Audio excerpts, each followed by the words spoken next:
கேரள மாநிலம் வயநாடு நிலச்சரிவில் சிக்கி உயிரிழந்தோர் எண்ணிக்கை 151ஆக உயர்ந்துள்ளது.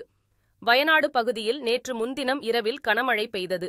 இதனால் பல்வேறு ஆறுகளிலும் வெள்ளம் பெருக்கெடுத்து ஓடியது. இந்நிலையில் நேற்று அதிகாலை அடுத்தடுத்து 2 நிலச்சரிவுகள் ஏற்பட்டன. வெள்ளம் மற்றும் நிலச்சரிவுகளால் பொதுமக்கள் தப்பி செல்ல முடியாதபடி சிக்கிக் கொண்டனர். அவர்களில் பலர் வெள்ள நீரில் ஆற்றில் அடித்து செல்லப்பட்டனர். மேலும் பலரின் உடல்கள் மண்ணில் புதைந்து கிடந்தன. அவற்றை மீட்கும் பணியில் மீட்புப் படையினர் ஈடுபட்டனர். நிலச்சரிவில் சிக்கி பலியானோர் எண்ணிக்கை 151ஆக அதிகரித்துள்ளது. இது தவிர 98 பேரை காணவில்லை. அவர்களை தேடும் பணி தொடருகிறது. 128 பேர் சிகிச்சையில் உள்ள நிலையில் 481 பேர் மீட்கப்பட்டு உள்ளனர். 45 நிவாரண முகாம்களில் 3000க்கும் மேற்பட்டோர் தங்க வைக்கப்பட்டு உள்ளனர்.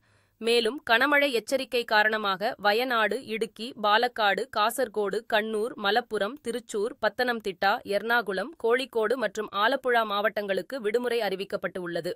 எனினும் பொதுத் தேர்வுகள் மற்றும் பல்கலைக்கழக தேர்வுகள் திட்டமிடப்பட்டபடி நடைபெறும் என்றும் அதில் மாற்றமில்லை என்றும் தெரிவிக்கப்பட்டு உள்ளது.